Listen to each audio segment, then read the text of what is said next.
Hey guys, welcome back to the ride. If you haven't watched parts 1 through 3 yet, I definitely recommend starting there. You'll get the full picture of where we've been and where we're headed. Now, let's jump right in. Tell me, baby, what's the plan? What's the plan I've got to do? It's day 11 of our 30-day ride, and we're about 3,500 miles in. Sometime after dinner last night, Luiz picked up a nail on his tire. So this morning, our first priority is getting it out and patching it up so we can get on the road. Take a look at that thing.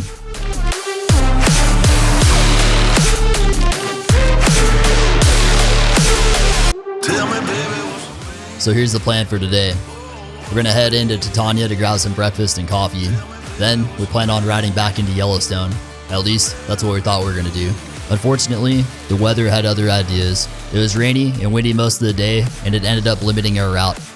So we only ended up making it to Mesa Falls before we turned around. Honestly though, we'd been so fortunate with the weather up until this point, we couldn't even be mad.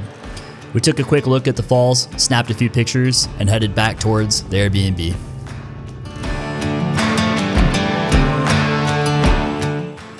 Fortunately, just before we made it back to the Airbnb, the sky cleared up and we managed to grab this amazing drone shot with the Grand Tetons in the background. Check it out. What's the plan I've got to do? From there, it was just a short ride back to our Airbnb. The downtime was a welcome break. We packed up some souvenirs to ship home, caught up on laundry, and soaked in the hot tub one last time. With a cold, wet morning ahead, the chance to unwind before the weather turned was just what we needed.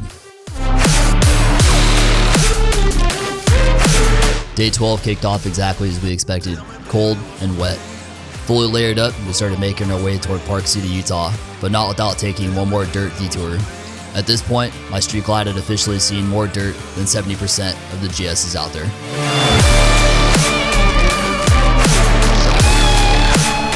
After grabbing breakfast and shipping out our souvenirs, we hit the road for a very wet ride south.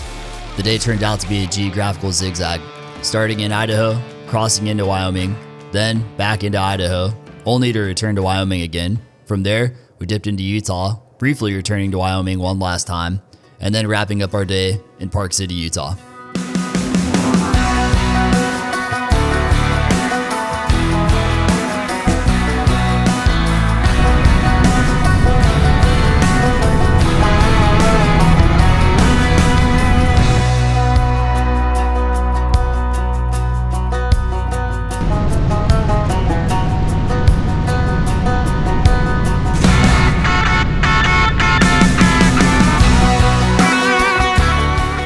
Eventually, the rain let up, the sun broke through, and we finally had a chance to dry off. The ride turned into a beautiful stretch, with skies dotted with soft wet clouds and winding roads leading us south into the desert.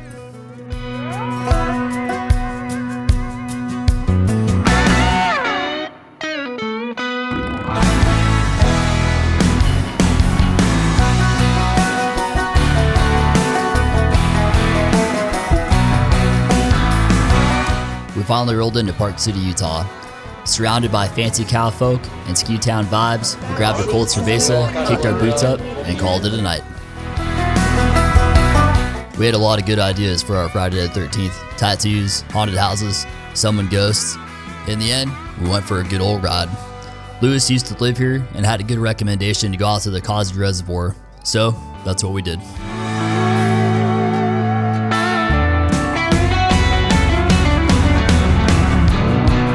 What Luiz left out was the part where we had to go down a dirt road to get there. Again, at this point, my street glide's done enough off-roading to make a GS blush. I gotta be pushing the high 70s by now.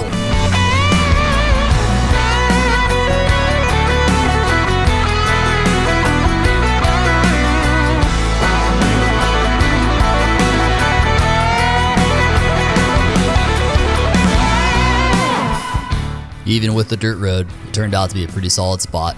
I'll give him that.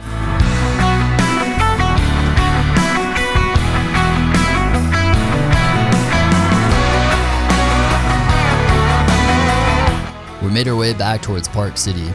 Luiz went to catch up with one of his buddies, while Becky and I headed to the High West Distillery Saloon for dinner and a drink. One cool thing that happened today, we finally climbed into the top 20 on our Hand X Ride leaderboard. landing right in 13th place. Couldn't have planned it any better. For those wondering, the Hanix Riding Challenge is a mileage competition running through September. Riders across the country log their miles, and the leaderboard ranks everyone based on how far they've ridden. Luiz and I had signed up at the start of the trip, and today was the first time we ranked high enough to see where we actually were on the board.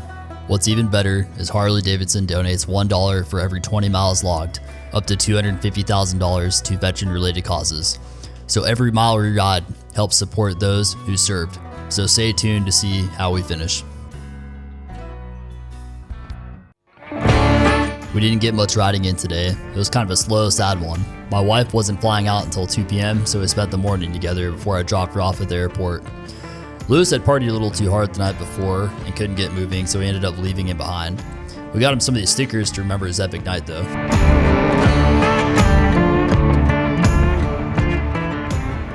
Before heading to the airport, we made a quick stop at Black Rifle Coffee. Since our headquarters is here in Salt Lake City, it felt like a no-brainer.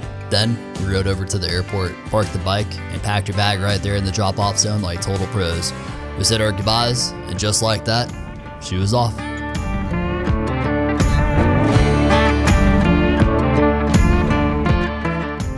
Day 15 was an exciting one.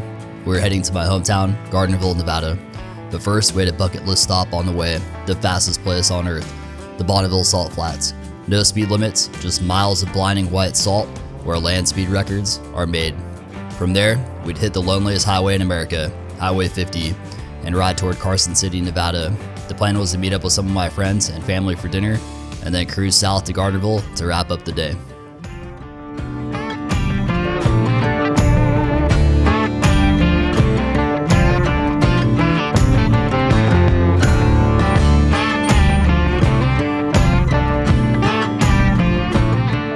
Bonneville Salt Flats were unlike anything I'd ever seen. Endless geometric patterns etched into blinding white salt, a cobalt sky, and jagged mountains splitting the horizon. It was absolutely awesome to see. The flats sprawl across 46 square miles or 30,000 acres of hard-packed salt, just west of Wendover where Utah kisses the Nevada state line. The crust is only a few inches thick in places, but it's so flat you can see the curvature of the earth. If you've never been, it's a place you need to experience at least once. If you're a flat earther, comment below. Fastest place on earth.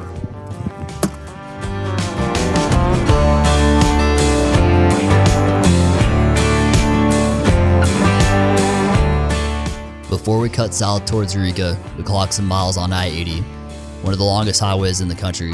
This stretch might not be the most scenic, but it carries some serious history. I-80 follows the path of the old Lincoln Highway, the first transcontinental road in America, and before that, it was part of the route used by the Pony Express and the California Trail. It's one of those roads that feels like it's seen everything. Wagon trains, stagecoaches, steam engines, and now, 2 motorcycles cutting across the high desert.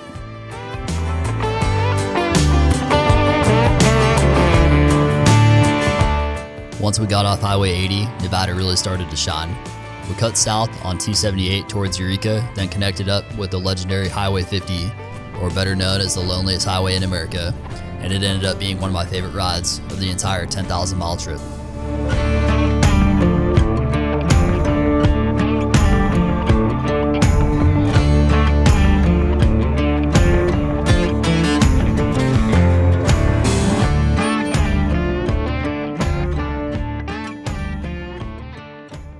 Nevada only gets a handful of rainy days each year, and somehow, Luiz, being the lucky guy that he is, managed to be here for one of them. Leave it to us to find rain in the desert.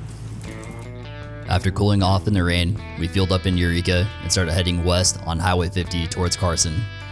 Highway 50 through Nevada is known as the loneliest highway in America. The nickname came from a 1986 Life magazine article that called the route so empty and remote that only the most self-reliant travelers should attempt it. Nevada took the reputation and ran with it. The road stretches more than 400 miles across central Nevada, winding past old mining towns like Eureka and Austin, with long empty stretches where you might not see another vehicle for miles. It's pure riding bliss, wide open, beautiful, and quiet. Just you, the bike, and the open road.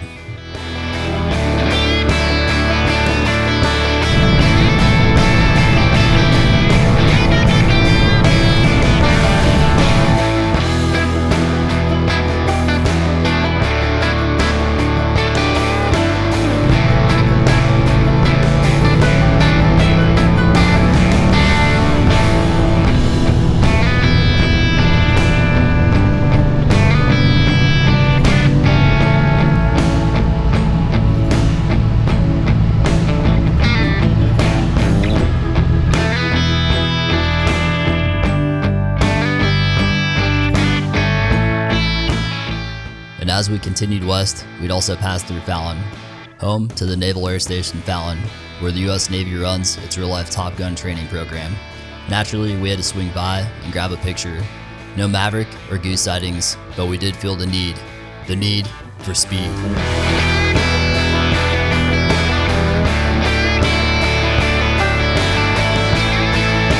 Shortly after we left Fallon, we rolled into Carson City and headed straight towards the famous Reds 395. We met up with a few of my friends and family, grabbed some dinner, and called it a night early.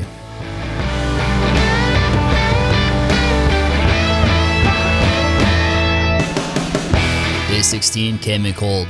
We woke up to a brisk 56 degrees as we started the climb up to Lake Tahoe. Luckily, we had some heated gear and barely noticed. The plan for the day was solid. Ride along the lake, grab some lunch, then head up to the top of Mount Rose, grab a picture, drop back down into Reno, swing up to Virginia City, and finally loop back home to Gardnerville.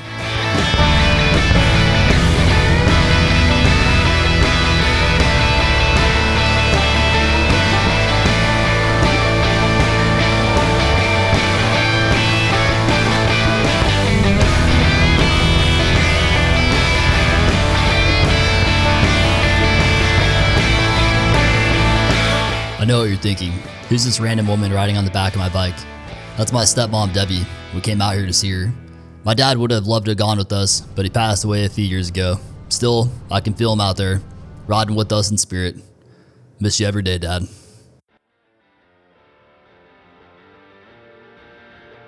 Our next stop, the most photographed place in Lake Tahoe. With its deep blue water, pine-covered cliffs, and tiny island sitting right in the middle, it looks like something out of a postcard. Emerald Bay, California.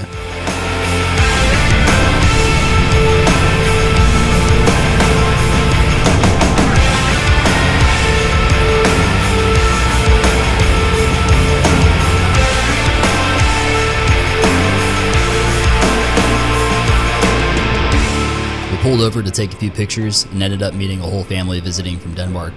Turns out a few of them were fellow motorcycle riders, and they were completely obsessed with Luiz's bike. Every upgrade, every tweak he'd made to get ready for this trip had them hooked, and they were impressed to say the least. I call Luiz Inspector Gadget, and honestly, he's kinda earned it. He's always got a workaround, a fix, or some random tool that saves a day. I couldn't have asked for a better dude to ride across the country with.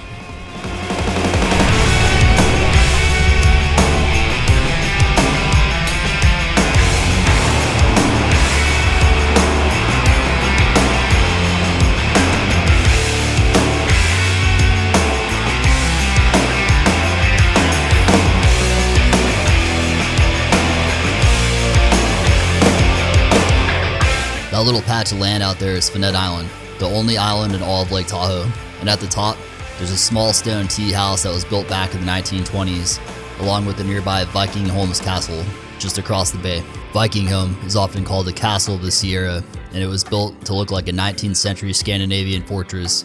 Laura Knight, the woman behind it, would boat her guests out to the island for afternoon tea, with the panoramic views of the lake in every direction. Today, the castle is part of Emerald Bay State Park, and you can actually tour it in summer months. If you've never been, you gotta go.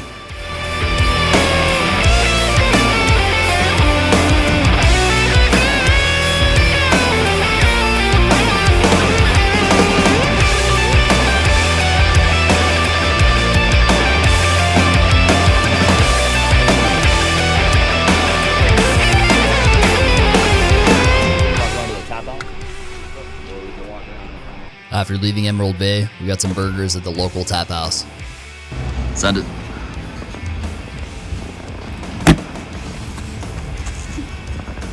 A short 20-minute ride away is Kings Beach, California, a laid-back little town on Tahoe's North Shore. With its long stretch of sandy shoreline, it's one of the warmest swimming spots on the lake thanks to its shallow, sun-warmed water. It gets its name from Joe King, who won the land here in a poker game back in the 1920s. And believe it or not, this is where we saw the first of some snow on our way up to Mount Rose. Mount Rose stands at 10,778 feet, making it the highest peak in the Lake Tahoe Basin. The Mount Rose Highway is one of the highest year-round passes open in Sierra Nevada, climbing to nearly 8,900 feet at the summit. The road winds through alpine forest, past scenic overlooks, and in the winter, it's the gateway to the Mount Rose Ski Resort. It's also one of the best places to catch sweeping views of both Lake Tahoe to the west and the Reno Valley to the east, all in the same ride. Heading down Mount Rose into Reno, you can still see streaks of red fire retardant left from the Davis fire. Just last year, this wildfire burned nearly 6,000 acres and forced more than 20,000 people to evacuate and shut down this highway for days. Seeing that red line on the mountainside feels like the real thin red line, a mark left by firefighters who stood between the flames and the communities below. Hats off to them for getting this fire under control and keeping everyone safe.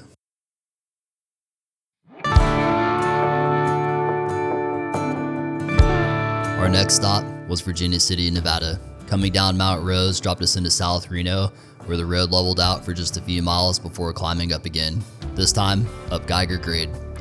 It's a beautiful winding stretch of sweeping views, making it the perfect ride into the old mining town of Virginia City.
I always want to stay longer when we make it to Virginia City, but on this quick trip, we only had time to stop at the Bucket of Blood Saloon, grab a drink, and then get back on the road. Virginia City is one of my favorite places to visit. It's one of the most famous boomtowns of the American Old West, springing to life in 1859 after the discovery of the Comstock Lode, the first major silver deposit in the United States. At its peak, the town had over 25,000 residents and produced millions in gold and silver, literally helping to fund the Union during the Civil War. It's known for its wooden boardwalks, 19th century saloons, and historic buildings restored to their 1800s glory. It's also considered one of the most haunted towns in America, with ghost stories tied to old mines, hotels, and even the cemetery. Today, it's a blend of living history, biker hangouts, and patriotic tourist stops. Again, if you've never been, it's a must.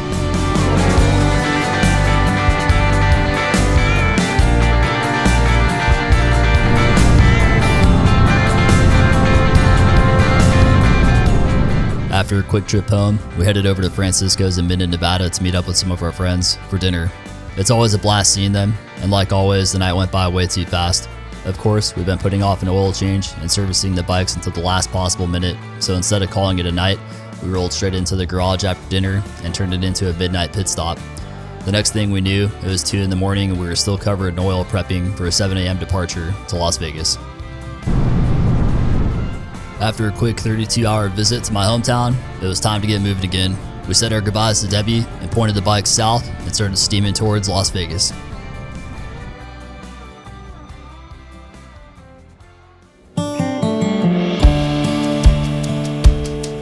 Alright guys, that's a wrap on part 4. Hope you've been loving the ride. Stay tuned because what's coming up next takes this ride to a whole new level. Here's a sneak peek at part 5.